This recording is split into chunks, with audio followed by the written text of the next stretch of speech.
In this video, we will discuss about periodic trends of electron negativity.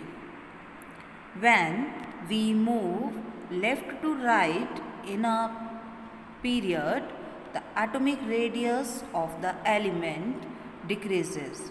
Therefore, electron negativity increases.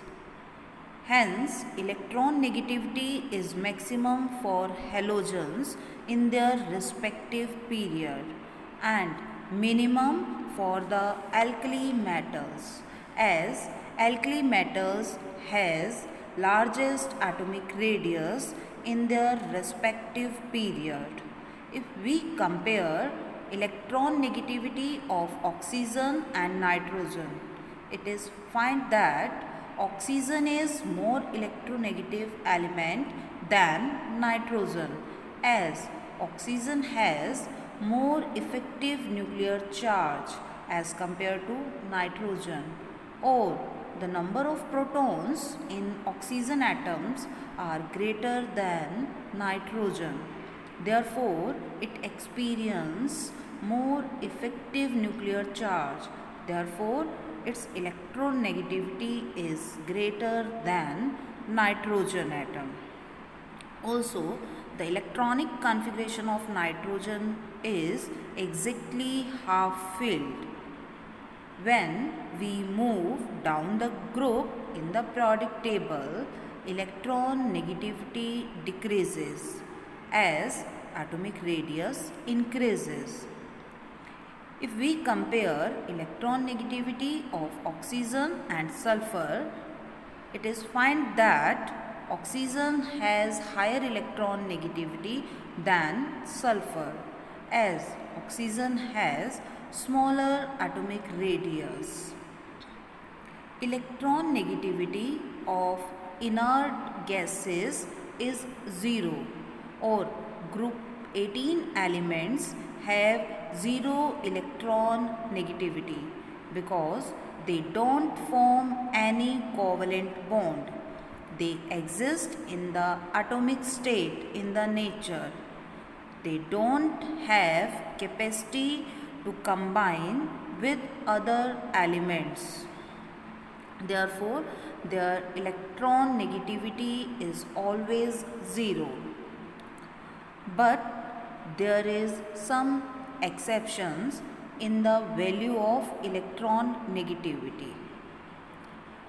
Let us consider group 12 elements.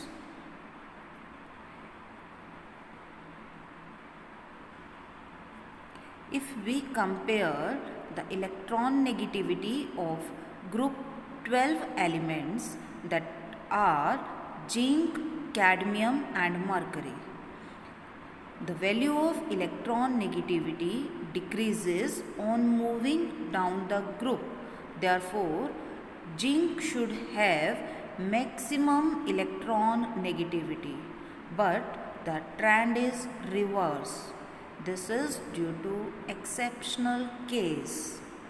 In the similar way, there is exception in the group 13 elements, that are beryllium and gallium.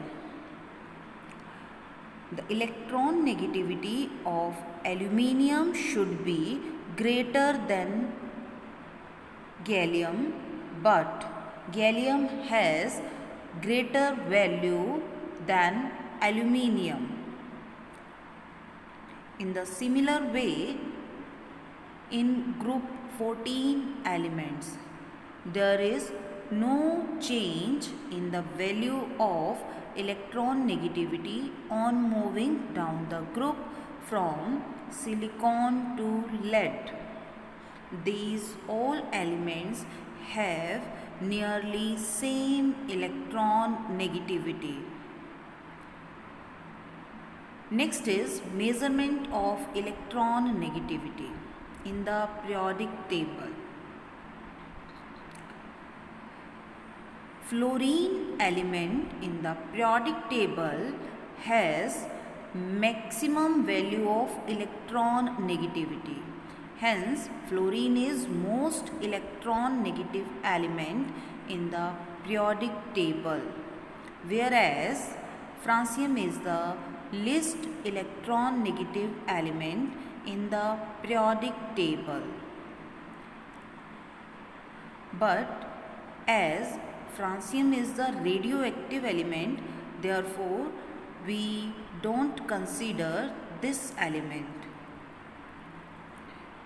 Instead of this element, we consider cesium.